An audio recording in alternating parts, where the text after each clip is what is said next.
अतिथि गण एवं मेरे प्रिय भाई बहनों को मेरा कोटि कोटि नमन।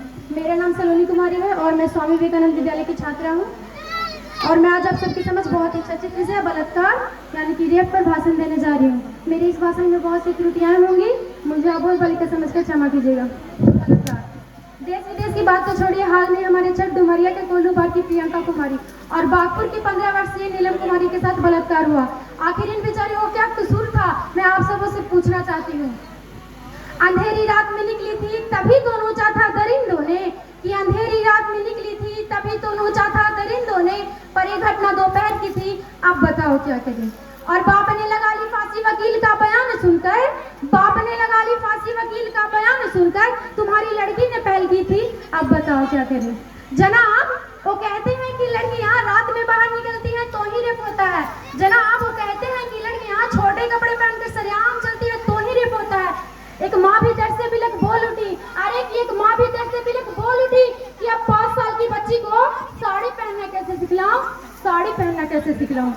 वैसे तो हर रोज ने यहाँ पे कानून निकलते हैं, पर कोई इसके लिए नियम बनाओ तो सही। वैसे तो हर गली में यहाँ एक नेता है, वैसे तो हर गली में यहाँ एक नेता है, पर कोई इसके लिए आगे आओ तो सही, पर कोई इसके लिए आगे आओ तो सही। बेटी बचाओ बेटी पढ़ाओ एक अच्छी बात है, बेटी बचाओ बेटी पढ़ाओ एक अच्छी बात है, पर कोई बेटियों को बचाओ तो सही, पर कोई बेटियों को बचाओ तो सही। बलात्कार भी रुकेंगे बलात्कारी भी, बलात्कार भी रुकेंगे बलात्कारी भी, कोई 2-4 को फांसी पर चढ़ाओ तो सही, कोई 2-4 को फांसी पर चढ़ाओ तो सही।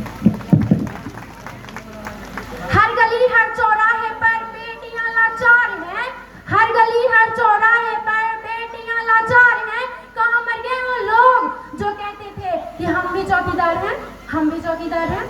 और क्या कहते हो तुम कि लड़की अगर रात में बाहर निकलती है तो ही रेप होता है, लड़की अगर छोटे कपड़े पहनकर सरेआम घूमती है तो ही रेप होता है।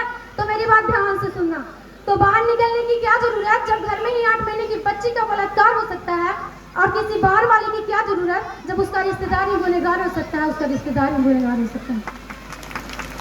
अरे उसके चीखों से पूरे घर में हलचल थी, अरे उसके चीखों से पूरे घर में हलचल थी। जब उसे देखा गया तो पूरी खून में लथपथ थी, पूरी खून में लथपथ थी। मैं पूछना चाहती हूँ कि 8 महीने की बच्ची आखिर होती कितनी है। अरे मैं पूछना चाहती हूँ कि 8 महीने की बच्ची आखिर होती कितनी है। अभी तो उसके ढंग से आंखें भी नहीं खुली होगी, अभी तो उसके ढंग से आंखें भी नहीं खुली होगी। कहीं ठंडा लग जाए मेरी बच्ची को, कहीं ठंडा लग जाए मेरी बच्ची को, अभी तो उसकी उंगलियां भी नहीं खुली होगी, अभी तो उसकी उंगलियां भी नहीं खुली होगी।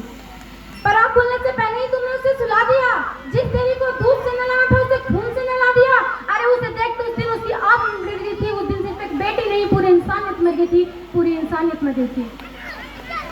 फिर भी ना जाने तुम्हारी सोच किस फिराक में बैठी है।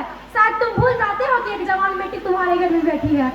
अरे तुम्हारी इसी भूल की वजह से मेरे बहन के शरीर में सर डाल दिया जाता है, चलती बस में से फिर उसे फेंक दिया जाता है, रोड पर नंगा देख उसकी वीडियो बना ली जाती है, व्हाट्सएप फेसबुक पर फिर उसकी इज्जत उछाली जाती है। पर साहब वह तन से ही तो नंगी थी, मन तो उसका जिंदा था।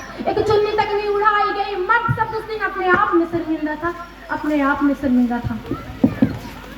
उनके कातिल भी जेल से यूं निकल जाते हैं, वहां से निकल फिर एक बस में चढ़ जाते हैं ताकि फिर कोई बहन उसकी बस में सवार हो सके, ताकि फिर कोई दामन उसकी हवस का शिकार हो सके, ताकि फिर कोई दामन उसकी हवस का शिकार हो सके। फिर तुम नारे लगा देते हो बेटी को कमजोर बताने के, फिर तुम नारे लगा देते हो बेटी को कमजोर बताने के। हिंदू मुस्लिम भी कहता नहीं छोड़ते एक दूसरे को नीचा दिखाने के।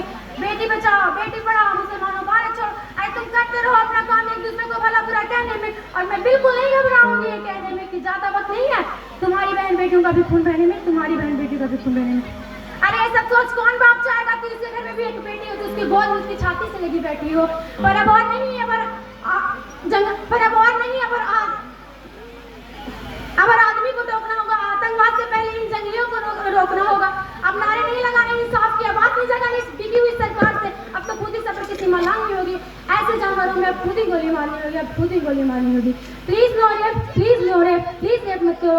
मेरे इस भाषण से किसी के मन को टेक नहीं था, बल्कि आपकी परिस्थितियों को देखते हुए आप सबको जागरूक बनाना था। धन्यवाद, बहुत बहुत धन्यवाद सलोनी कुमारी। इन्होंने समाज में ऐसी फैली कुरीतियों को उजागर किया जो आम लोग इसे बोलने से कतराते हैं, और उन्होंने इस पर प्रकाश डाला। ग्रुप इनको बार बार बधाई देता है। अगले कार्यक्रम के लिए मैं आमंत्रित कर रहा हूं